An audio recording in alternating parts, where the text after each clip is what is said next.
क्या vitamin C की एक छोटी सी चबाने वाली गोली सच में हमारी इम्यूनिटी को इतना बढ़ा सकती है? क्या हमारी स्किन पर वो ग्लो ला सकती है? चलिए इस बात को थोड़ा और गहराई से समझते हैं।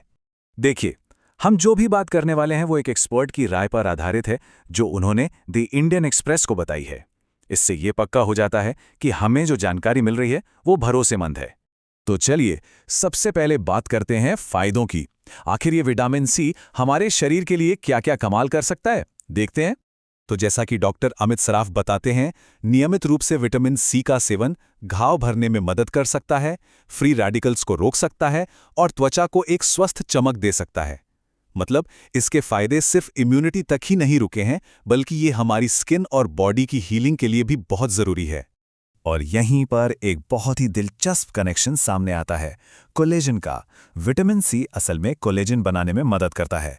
ये वही प्रोटीन है जो हमारी स्किन को टाइट और यंग बनाए रखता है।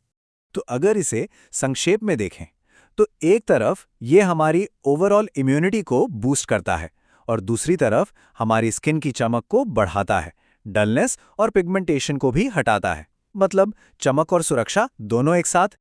ठीक है, फायदे तो हम सबको समझ आ गए, लेकिन अब सवाल ये उठता है कि इसे लेने का सही तरीका और सही समय क्या है।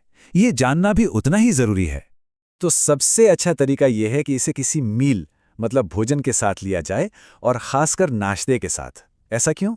क्योंकि इससे ये शरीर में अच्छी तरह से अब्जॉर्ब हो जाता है और पेट खराब होने के चांसेस भी कम हो जाते हैं।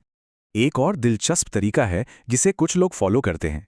वो क्या करते हैं कि इसे 1 महीने तक रोज लेते हैं और फिर करीब 15 से 20 दिनों का ब्रेक ले लेते हैं। इसके बाद जरूरत के हिसाब से इस साइकिल को फिर से शुरू करते हैं। ये बॉडी को एक तरह का बैलेंस देने में मदद कर सकता है। लेकिन 1 मिनट रुकिए, क्या ये आदत हर किसी के लिए सुरक्षित है? ये जानना बहुत ही जरूरी है, क्योंकि देखिए, हर किसी का शरीर एक जैसा नहीं होता। आमतौर पे तो ये ज्यादातर लोगों के लिए सुरक्षित है, खासकर उनके लिए जिनकी डाइट में फल और सब्जियां कम होती हैं या जिनकी स्किन सेंसिटिव है। लेकिन जिन लोगों को किडनी से जुड़ी कोई भी दिक्कत है या कभी किडनी स्टोन की हिस्ट्री रही है, उन्हें बहुत ज्यादा सावधानी बरतने की जरूरत है। और इसी बात पर डॉक्टर सराफ खास तौर पर जोर देते हैं। वो कहते हैं कि जिन लोगों को किडनी की कोई भी समस्या है या पहले कभी किडनी स्टोन हुआ है, उन्हें ये सप्लीमेंट लेने से पहले किसी डॉक्टर से सलाह जरूर लेनी चाहिए। ये एक बहुत जरूरी चेतावनी है। तो चलिए अब आते हैं इस पूरी बातचीत के सबसे जरूरी हिस्से पर। विटामिन सी के मामले में एक पुरानी कहावत बिल्कुल फिट बैठती है कि किसी भी चीज की अति अच्छी नहीं होती। यहाँ पर बैलेंस ही सब कुछ है। एक छोटी सी रोज की टैबलेट आमतौर पर अच्छे रिजल्ट्स देने के लिए काफी होती है, लेकिन अगर बहुत ज्यादा डोज लिया जाए तो इससे एसिडिटी या पाचन से जुड़ी दूसरी दिक्कतें हो सकती हैं।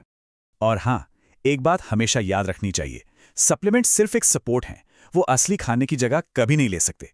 खट्टे फल, अमरूद, आंवला, ये जो नेचुरल सोर्स हैं वो हमेशा बेस्ट होते हैं। तो इस पूरी बातचीत का निचोड़ बस इतना सा है, एक छोटी रोज की टैबलेट अगर एक अच्छी नेचुरल सोर्स से भरी डाइट के साथ ली जाए तो वो एक बहुत अच्छा कॉम्बिनेशन बन सकती है। तो आखिर में ये सवाल सोचने वाला है कि किसी की भी सेहत के लिए सही संतुलन क्या है। जानकारी अब सबके पास है, लेकिन अपनी सेहत के लिए सही रास्ता चुनना एक व्यक्तिगत फैसला है।